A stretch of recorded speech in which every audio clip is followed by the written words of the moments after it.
This is the Golden Temple. People come here from all over the world to bathe in its waters, to look at the holy book that is inside of this middle Golden Temple, and to just experience the holiness of this place. This place is the epicenter of Sikhism.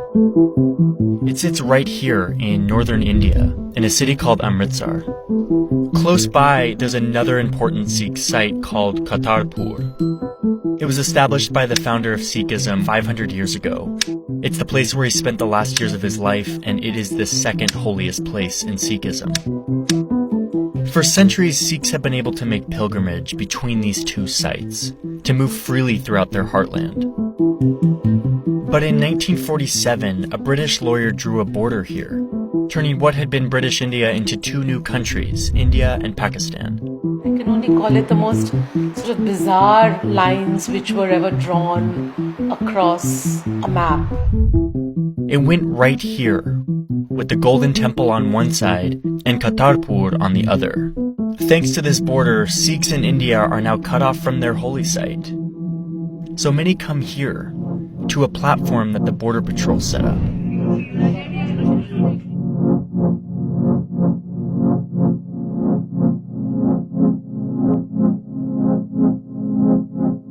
The platform looks across the border, where with the help of telescopes, Sikhs can look at their holy place, just 3 or 4 kilometers away.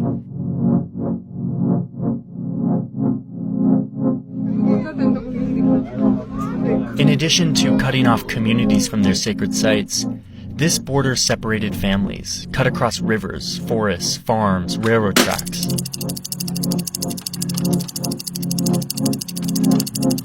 Today, this border is heavily fortified, with nearly all 3,000 plus kilometers fenced. It's lit so well that you can see it from space. And barely anything or anyone crosses over it. When we talk about the drawing of the line, what was the most painful was the division of families which took place. And that is a very big reality. This is the story of a violent separation, one of the most traumatic events of the 20th century. It's the story of how a hastily drawn line on a map separated one people into two. This is a horror story. What we saw was a town soaked with the stench of death. In the trail of murder and arson come the refugees. Their suffering is the new tragedy of India. Many will never reach their new land. These are the things that are setting the hearts burning on either side of the line. The sun is setting and I'm walking along one of the oldest roads in Asia, one that used to connect this region. But today, a border runs through it. And instead of connection and trade, what you see here is this.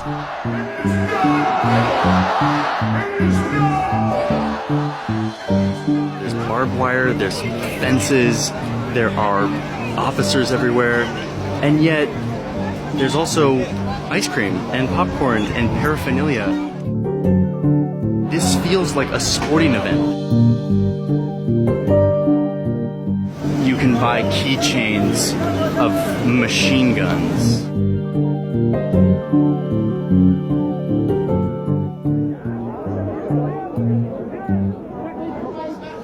Thousands of spectators file in, filling this stadium that looks down on the border. On the other side, Pakistanis are doing the same. Then, both sides start their different show.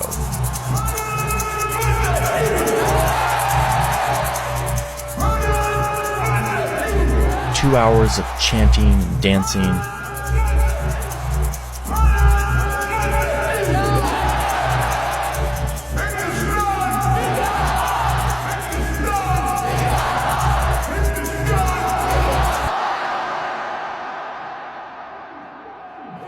Then the finale, a face-off between the two sides.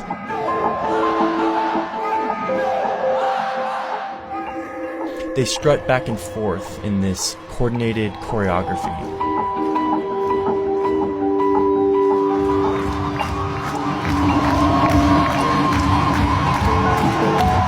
And it all ends with the lowering of each flag and the closing of this gate.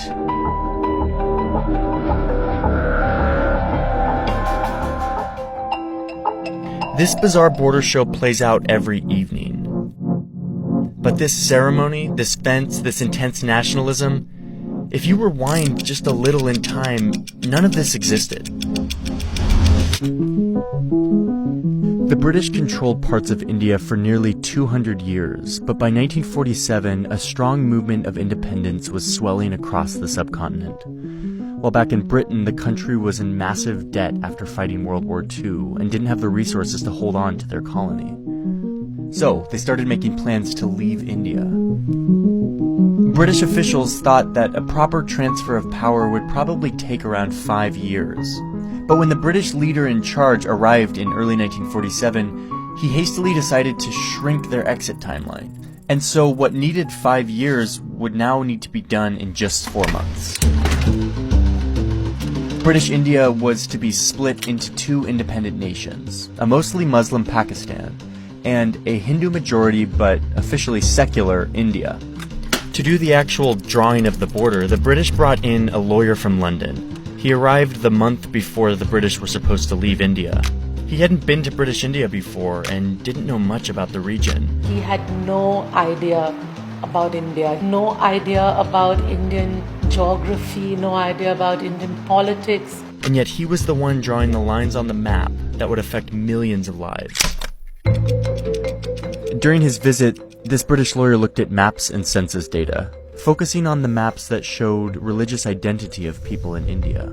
India has a wide variety of religions, and based on these census maps, you can see that people of all religions lived amongst each other all over the region.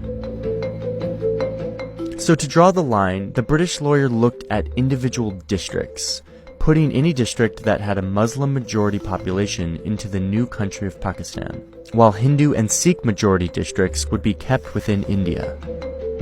Based on this method, the lawyer began to see what a border might look like. He only had 5 weeks to do this. He later wrote that it would have taken years to settle on a proper boundary. And that's because this method of drawing the line conceals that within these districts, there were sizable communities of all religions that had been living side by side for centuries, all throughout India. August 15th, 1947, Independence Day for India and Pakistan, but Gandhi is not present. Why the celebration? The British lawyer left that day. He would never return to India again. 2 days after independence, the borders were made public, prompting more than 14 million people to leave their homes, their lives, for what was now their side of the border. We were told that you have to cross the border, India.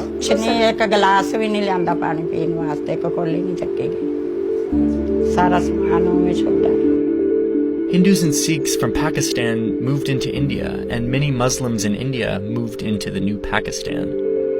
These were people who were indeed forced to lose their entire homes, their memories, their childhood, and the things they saw. It was one of the largest forced migrations of people ever, and it was chaos.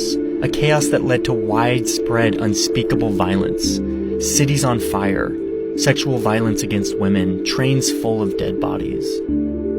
The survivors I talked to were just children when all of this happened. ਸਾਨੂੰ ਐ ਲੱਗਾ ਵੀ ਸਾਨੂੰ ਇੱਥੇ ਮਾਰ ਦੇਣਗੇ ਸਾਨੂੰ ਨਿਕਲਣਾ ਪੈਣਾ ਹੈ ਲੈਣਾ ਹੀ ਲੱਗੀਆਂ ਹੁੰਦੀਆਂ ਸੀ ਖੂਨੋ ਖੂਨ ਹੋਇਆ ਹੁੰਦਾ ਸੀ The division of the subcontinent became known as the Partition of India, a phrase synonymous with trauma, fueled by the reckless mismanagement of an imperial power.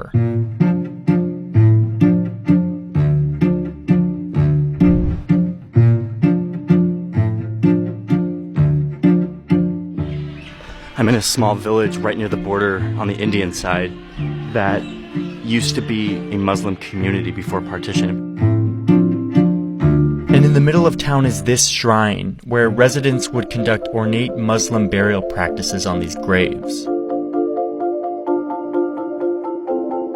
If you look at the original maps that the British drew up when they were trying to draw this line, this town was actually in Pakistan in most of the maps. But in the end, the British lawyer decided to draw the line here. The people here discovered that they were now a part of the new country of India, and so many of them fled just across the border to the new state of Pakistan, and they left this place empty. But just as Muslims were leaving this village for the new Pakistan, Hindus and Sikhs from Pakistan were coming across into India, and some ended up here. उनको अपनी जो ज़मीन थी अपनी उनकी वो पाकिस्तान से इधर लौट हुई. The Hindus and Sikhs that now live in this community have taken it upon themselves to continue the Muslim traditions that this community was based off of. They continue to maintain these graves and these symbols, even though they don't necessarily pertain to their own religion. बहुत अच्छी तरह से ध्यान रखती है. Committee भी बनी हुई है. दूसरा ना लोगों की हर कम्युनिटी की इसमें श्रद्धा है. श्रद्धा के तौर पर जितनी इसकी संभाल होती है ना कमी नहीं आती. This is a sign of respect, of common identity in spite of the border. But this is just one side of the story. The subcontinent echoes and shudders to the sounds of a full-scale, undeclared war. Within just a few months of drawing this border, India and Pakistan were fighting an all-out war. One that centered on this region in the north, which both sides claimed as their own. The new countries would fight several more wars over the years. A border fence would eventually fortify the majority of this boundary, and both countries would acquire nuclear weapons, turning up the tensions and deepening the division.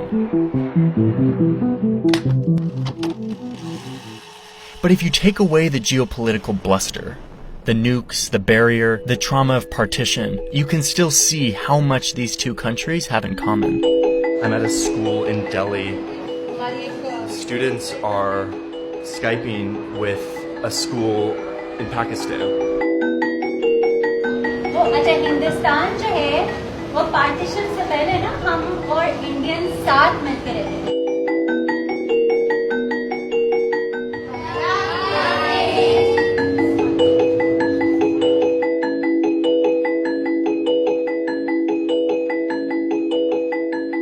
Jalebi fafda मिलता है. मेरा पेट भर गया लंबा. अच्छा आपको cricket में कौन-कौन से प्लेयर अच्छे लगते हैं? Virat Kohli, Mahendra Singh Dhoni. These kids are speaking a similar language, and it takes them just minutes to dive into the common roots of their culture. Paneer है.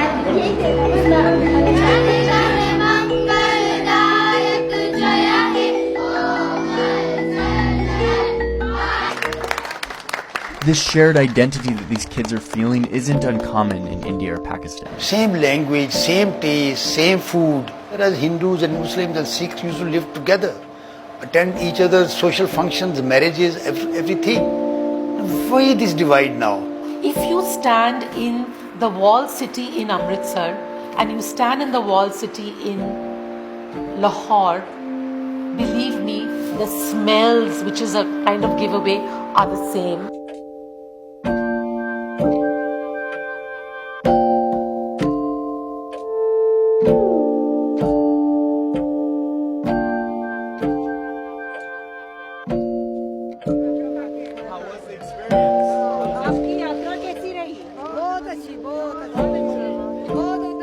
I'm visiting a group of Sikhs coming off the train.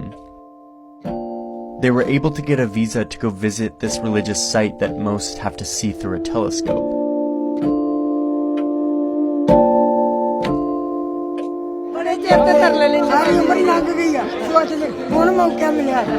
ਬਤਾ ਜਾਂਦੀ ਕਿ ਅਸੀਂ ਸਾਡਾ ਚਾਹ ਜਿਹੜਾ ਮਨੋਬਲ ਪੂਰਾ ਹੋਇਆ ਕਿ ਸਾਨੂੰ ਬਹੁਤ ਪਿਆਰ ਵੀ ਮਿਲਿਆ ਉਸ ਕੰਟਰੀ ਦਾ. ਉੱਥੇ ਹੀ ਆਪਣਾ ਕਲਚਰ ਵੇਖਿਆ ਜਿਹੜਾ ਸਾਡਾ ਸਿੱਖ ਰਾਜ ਰਿਹਾ ਸੀ. So with all these cultural similarities, all these happy faces, shared interests, how do you explain this?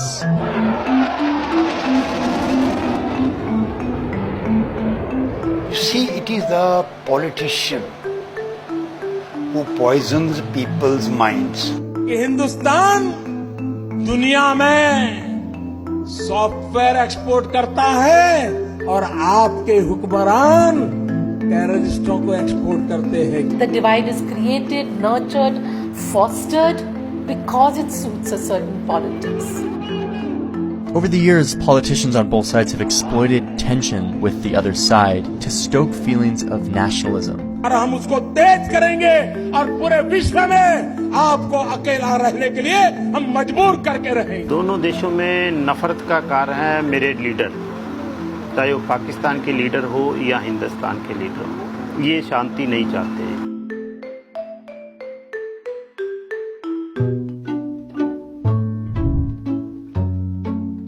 Back here at this viewing platform, there's construction vehicles everywhere.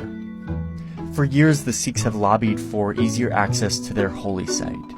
And after years, the two governments finally agreed to build a little notch into this border. A corridor that will allow Sikhs to freely access their site without a visa. These 4 kilometers will restore a small part of what was once the Sikh heartland. But for millions of Indians and Pakistanis who continue to live with the repercussions of the traumatic events of 1947, this fortified and volatile border remains unchanged. If anything, it's getting thicker. 70 years later, the shadow of partition continues to divide families, halt trade, cut connections, stop cooperation, instill fear, promote hatred.